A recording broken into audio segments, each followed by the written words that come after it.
بچه‌ها سلام.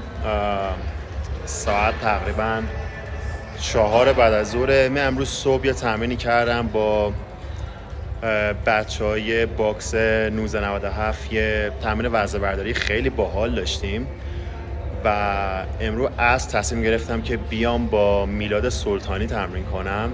یکی از دوستای منه که ما همدیگه اصلا قبلا ندیدیم و اولین بار که من دارم میبینمش و میدونم که همتون خیلیاتون میشناسینش. یه بچه خیلی قویه و رکوردای ویت لیفتینگش کلا تو همه چی خیلی قویه و برای من به عنوان یه دوست، یه ورزشکار، خیلی جالب بود که باهاش بیشتر آشنا بشید و آره بریم که چجوریه. اومدیم باشگاه شاهین تقریبا فکر کنم 200 طبقه است و باشگاه شاهین تو طبقه اوله. تو مجمع کشتیرانیه که اینجا لاکراه محوطه باشگاه است.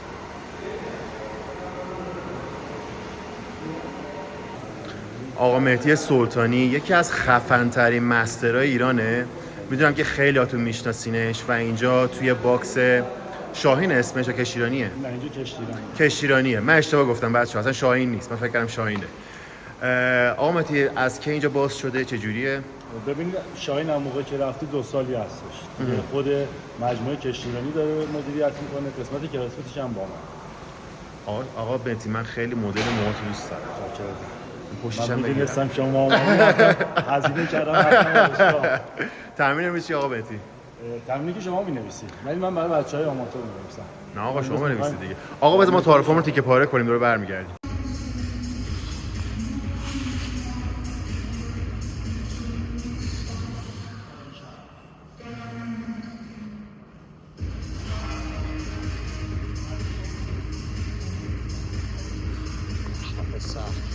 ماشاءالله.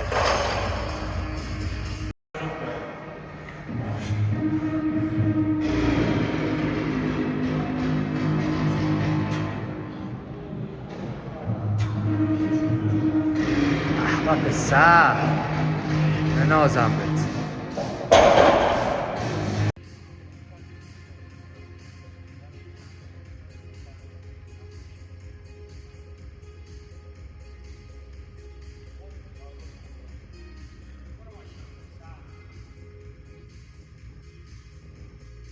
ماشاءالله میسم بیا داداشم.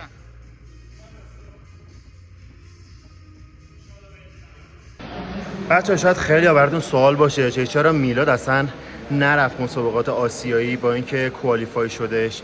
میلاد میخوای توضیح خیلی کوتاه بدی برای بچه‌ها؟ من متاسفانه تو ثبت نام نهایی موفق نشدم که ثبت نامو تایید کنم و به خاطر همین دلیل یه خروج از کشورم، یه سرباز بودی درسته؟ که ممنوع خروج بودم. آها. به این دلیل خیلی سخت گذشت واقعا واسه یه اتلت حرفه‌ای که هدفش گنزه 100% زحمت کشیدی. توی همچین شرایط سختی داره زحمت میکشه، واقعا سخت. حالا شاید اتلت حرفه‌ای اینو که دارم میگم درک کنم، اما واقعا سخت گذشت. میلاد هدفت اینه سال دیگه بری دوباره؟ قطعاً 100% هدفم اینه که صدمو یعنی قوی‌تر از امسال توی سال آینده یه سهمیه جدا برای ایران بگیرم. ایوه دمت گرم. پارت اول 4 تا 3 تا فرانت اسکوات زدیم و بعدش داریم جی اچ تی میزنیم، جی اچ تی 30 تا و بک اکستنشن.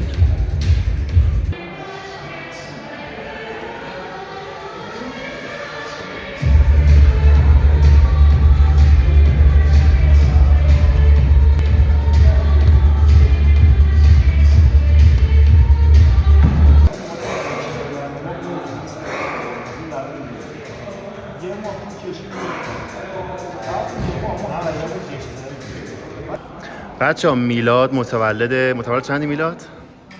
1377. 77. اینقدر که خفنه بچه‌ها، هیچ کدوم مثلا باورتون میدونم نمیشه که میلاد متولد 77. میلاد برای پروگرامینگ، برای برنامه‌ریزی چیکار می‌کنی؟ خب من حدود 2 سالی میشه که تمام برنامه‌ریزیام طراحی تمریناتم خودم انجام میدم. خودش انجام میده. ایول. حالا با توجه به اینکه تمرینات خودم طراحی میکنم، یه سری دوستانم هستن ازشون کمک میگیرم و حالا یه سری تارگت ها هم هستن که توی برنامه‌ام میذارم. طبق تارگت هام طراحی تمرینام انجام میدم و به اون هدفی هم که دارم خدا رو شکر میرسم. میلاد چالشی نیست اگه برای خودت برنامه می‌نویسی؟ مثلا سختی نداره که هم فکر کنی هم انجام بدی؟ چرا؟ خب ورزشکارای حرفه‌ای تو حیطه خودشون اون فشار تمرین، اون فشار جوی که تو ذهنشون هست خودش خیلی میتونه تاثیرگذار باشه تو طراحی تمرین. از لحاظ مشغله کاری هم هست. آره. و این خیلی تاثیرگذاره. اما خب با توجه به شرایطی که ما داریم هم توی کشورمون که این مشکلات هست، میلاد سیاسیش نکن میلاد. داستانو اینجوری بگیرم. خب بچه‌ها بریم پارت آخر رو با میلاد بزنیم.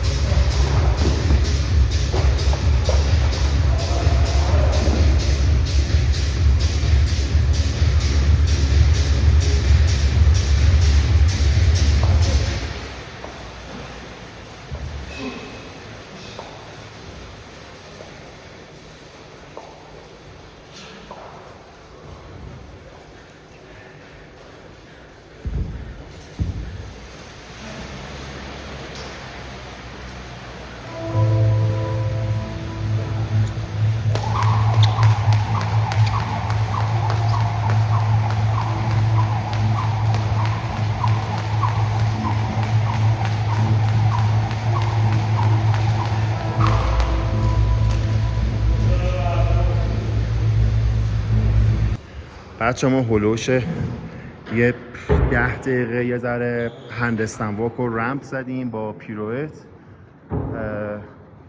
یه ذره اسکیل کار کردیم. میلاد هم اینجاست. تمرین تموم.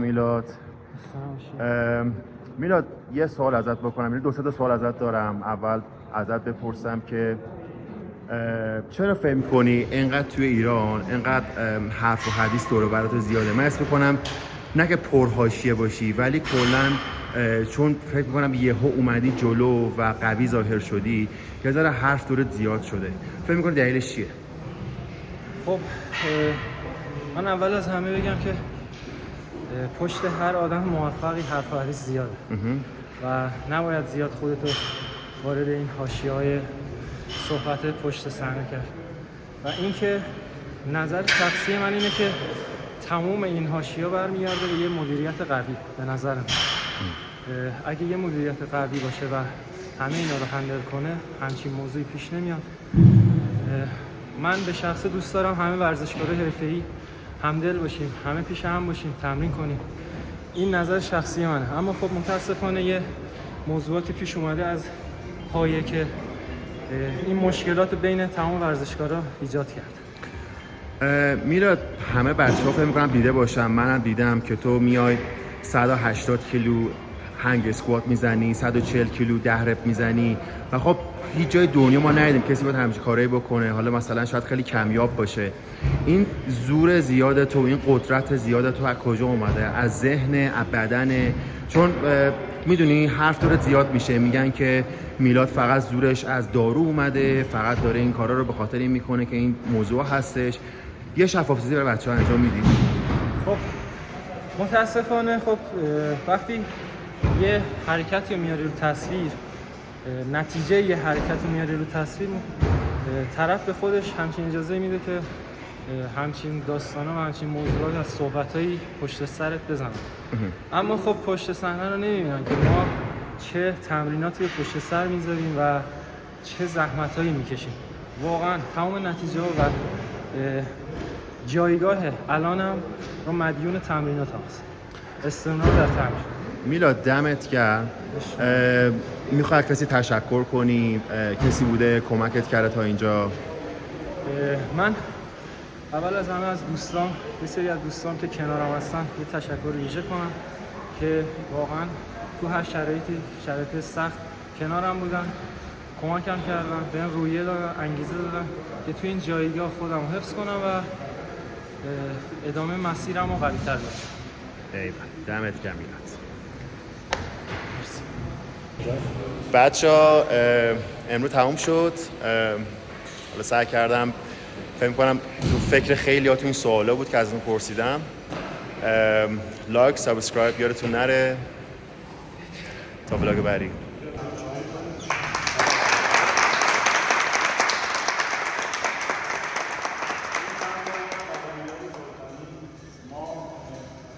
مادر یکی نیستیم، خیلی فکر کنم برادری ولی از نظر قلبی شد برادر من